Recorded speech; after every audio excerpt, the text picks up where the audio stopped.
বাড়ি ভালো লাগতেছে না, তাই ফুটবল খেলা দেখতে গেলাম।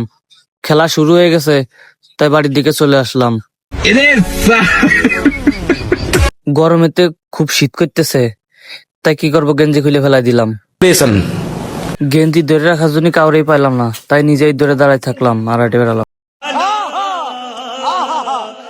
বাল পাকনামি করে বল খেলতে নামলাম, বল মারলাম, বলে লাগলো না, আবার ধরে আবার মারলাম। প্রথমবার লাথি মারছি লাগি নাই, তাই আবার মারলাম, বেহা গেল। আবার বলে লাথি মারলাম, আবার বেহা গেল। রাস্তার ভাই হাইটে বেড়াচ্ছিলাম, রাস্তা গরম মনে হলো, তাই স্যান্ডেল খুলে হাতে নিয়ে এখন হাইটে বেড়াচ্ছি। कैसा लगा मेरा मजाक? আমাদের খেলায় গোলকিপার নিছিলাম, বল ধরবা পারে না, একুনাইতে ওকুনা যায়, ওকুনাইতে একুনা আসে, আর ফালাফালি ওরে। আমি তাই দৌড়ে যাই, তার প্যান্ট খুলে দিলাম।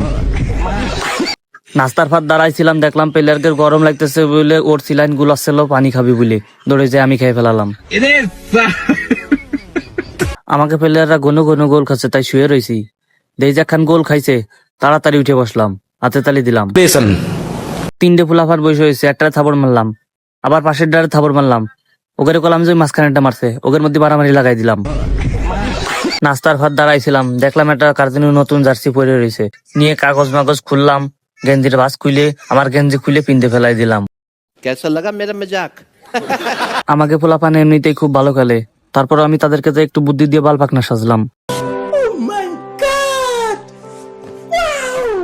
খেলোয়াড়রা খেলতে খেলতে হাফ টাইম হয়ে গেল, এখন খাবারের বিরতি দিছে, তাই এক প্যাকেট বগলে আর একটা খাবার মুহি, ওদের খাবার আমি খেয়ে ফেলাই দিলাম। আমাকে প্লেয়াররা দুর্দর্শ খেলা দিছে, এমন খেলা দিছে, 2 খান দিছে আমাকে প্লেয়াররা, আর ওরা দিছে 6 খান। লজ্জায় পলায় আমি বাড়ি চলে আসলাম। तू समझा? हाँ। नहीं, तू समझा नहीं। ভিডিও দেখলাম, ফলো দিলাম, ভাল লাগলো না, আবার আনফলো করে দিলাম।